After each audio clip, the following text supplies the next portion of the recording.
I'm Kennedy, and today I'm going to be reading How the Grinch Stole Christmas.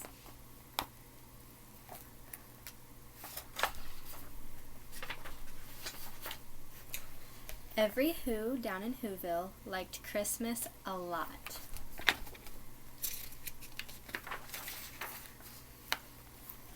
But the Grinch, who lived just north of Whoville, did not.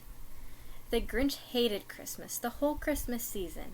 Now please don't ask why. No one quite knows the reason. It could be his head wasn't screwed on just right. It could be, perhaps, that his shoes were too tight. But I think that most likely reason of all may have been that his heart was 2 sizes too small. But, whatever the reason, his heart or his shoes, he stood there on Christmas Eve, hating the Whos, staring down from his cave with a sour, grinchy frown at the warm-lighted windows below in their town. For he knew every Who down in Whoville beneath was busy now hanging a mistletoe wreath. And they're hanging their stockings, he snarled with a sneer. Tomorrow is Christmas, it's practically here. Then he growled, with his Grinch fingers nervously drumming, I must find a way to stop Christmas from coming. For tomorrow, he knew, all the Who, girls and boys, would wake up bright and early, they'd rush for their toys. And then, oh the noise. Oh the noise, noise, noise, noise. That's one thing he hated, the noise, noise, noise, noise. Then the Whos, young and old, would sit down to feast, and they'd feast, and they'd feast, and they'd feast, feast, feast. They would feast on Who pudding and the rare Who roast beef, which was something the Grinch couldn't stand in the least. And then they'd do something he liked least of all. Every Who down in Whoville, the tall and the small, would stand close together with Christmas bells ringing. They'd stand hand in hand, and the Whos would start singing. They'd sing, and they'd sing, and they'd sing, sing, sing, sing. And the more the Grinch thought of this Who Christmas sing, the more the Grinch thought, I must stop this whole thing. Why, for the 53 years I've put up with it now, I must stop Christmas from coming. But how? Then he got an idea, an awful idea. The Grinch got a wonderful, awful idea. I know just what to do, the Grinch laughed in his throat, and he made a quick Santa Claus hat and a coat, and he chuckled and clucked. What a great Grinchy trick. With this coat and this hat, I look just like Saint Nick. All I need is a reindeer, the Grinch looked around, but since reindeer are scarce, there were none to be found. Did that stop the old Grinch? No, the Grinch simply said, if I can't find a reindeer, I'll make one instead. So he called his dog, Max, then he took some red thread, and he tied a big horn on the top of his head. Then he loaded some bags and some old empty slacks on a ramshackle sleigh, and he hitched up old Max. Then the Grinch said, get up, and the sleigh started down toward the homes where the Whos lay a snooze in their town. All their windows were dark, quiet snow filled the air. All the Whos were all dreaming sweet dreams without care, when he came to the first little house on the square. This is stop number 1, the old Grinchy Claus hissed, and he climbed on the roof, empty bags in his fist.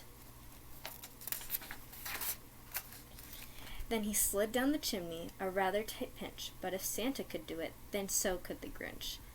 He got stuck only once for a moment or two, then he stuck his head out of the fireplace flue, where the little Who stockings all hung in a row. These stockings, he grinned, are the first things to go.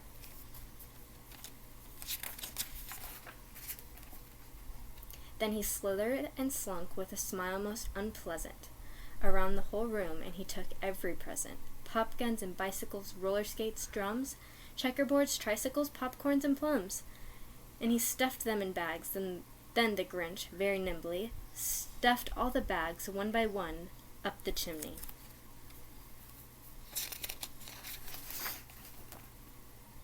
Then he slunk to the icebox. He took the Who's feast. He took the pudding, he took the roast beefs. He cleaned out that icebox as quick as a flash. Why, that Grinch even took their last can of Who hash.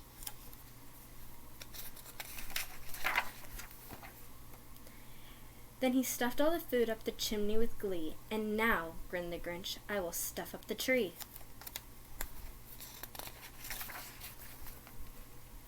And the Grinch grabbed the tree and started to shove, when he heard a small sound like the coo of a dove. He turned around fast, and he saw a small Who, little Cindy Lou who was not more than 2. The Grinch had been caught by this tiny Who daughter, who'd got out of bed for a cup of cold water. She stared at the Grinch and said, Santa Claus, why? Why are you taking our Christmas tree? Why? But you know that old Grinch was so smart and so slick. He thought up a lie, and he thought it up quick. Why, my sweet little tot, the fake Santa Claus lied. There's a light on this tree that won't light on one side. So I'm taking it home to my workshop, my dear. I'll fix it up there, then I'll bring it back here. And his fib fooled the child, then he patted her head, and he got her a drink, and he sent her to bed. And when Cindy Lou Who went back to bed with her cup, he went up the chimney and stuffed the tree up.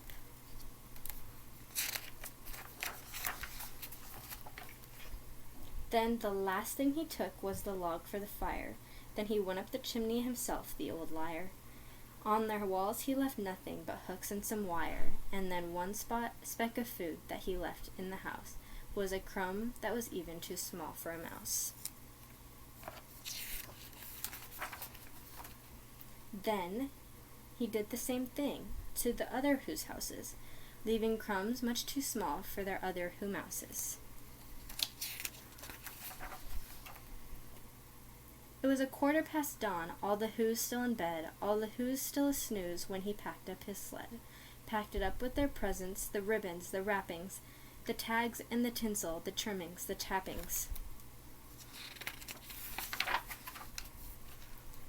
3,000 feet up the side of Mr. Crumpet, he rode with his load to the tip-top to dump it. Pooh-pooh to the Who's, he was grinchishly humming. They're finding out now that no Christmas is coming.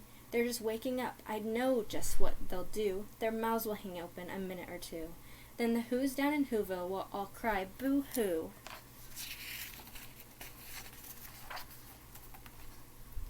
That's a noise, grinned the Grinch, that I simply must hear. So he paused, and the Grinch put his hand to his ear.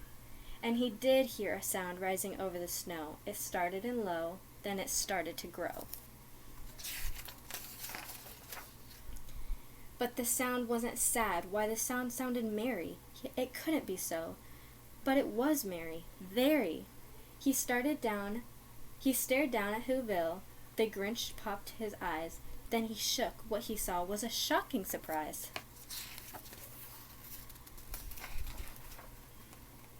Every Who down in Whoville, the tall and the small, was singing without any presents at all. He hadn't stopped Christmas from coming. It came. Somehow or another, it came just the same. And the Grinch, with his Grinch feet ice cold in the snow, stood puzzling and puzzling. How could it be so? It came without ribbons, it came without tags, it came without packages, boxes, or bags.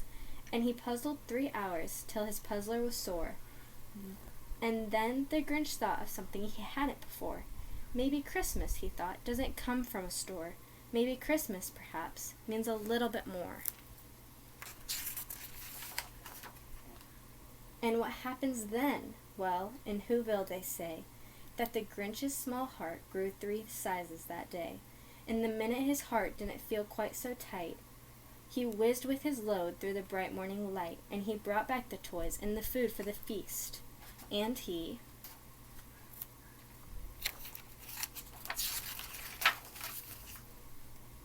himself, the Grinch, carved the roast beefs. I hope you enjoyed my story. Merry Christmas!